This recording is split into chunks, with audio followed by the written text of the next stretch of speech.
நம்மளுக்கே தெரியும் எது அதெல்லாம் ப்ரோமோஸில் ஒர்க் அவுட் ஆகும் அப்படிங்கிறது. கேமராமேன் ஒன்று பண்ணாப்புல அவங்க அப்படி நவுந்து உட்காந்தோடனே அன்ஃபோக்கஸ் பண்ணி திவ்யாவை ஃபோக்கஸ் பண்ணி விட்டாரு.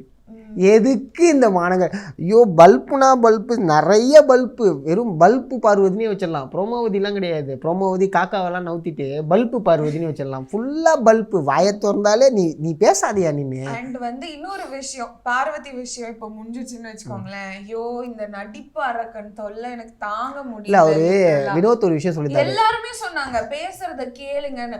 அப்ப கூட அதாவது தமிழக மக்களே இந்த கையை வச்சுட்டு வணக்கம் தமிழக மக்கள்ன்ற எரிச்சல் தான். எனக்கே அதை பார்க்கும்போது இரிட்டேட் ஆகுது. இங்க நீ அது மாதிரி பண்ணா இரிட்டேட். எப்போ அந்த மனுஷன் நிப்பாட்டுவாருன்னே தெரியல. ஐயா அது கூட சொல்லிட்டு போறாங்க உள் வாங்குங்கன்னு. அப்பயும் மனுஷன் அதை அவர் என்ன நினைச்சிட்டா நீங்க உள்ள வாங்க நான் பாத்துக்கிறேன் அப்படின்னு நினைச்சுக்கிட்டாரு. அது ஒன்றும் பண்ண முடியாது. ஏன்னா வினோத்துமே ஒரு விஷயம் வந்து அட்ரஸ் பண்ண இது எந்த அளவுக்கு விஷம்னு நம்மளுக்கு தெரியும். வினோத் அந்த விஷயத்தை அவருக்குள்ள ஒரு ஏற்றத்தாழ்வு இருக்குங்க. அது ஒரு கலைஞனா யாருக்குமே இருக்கக்கூடாது.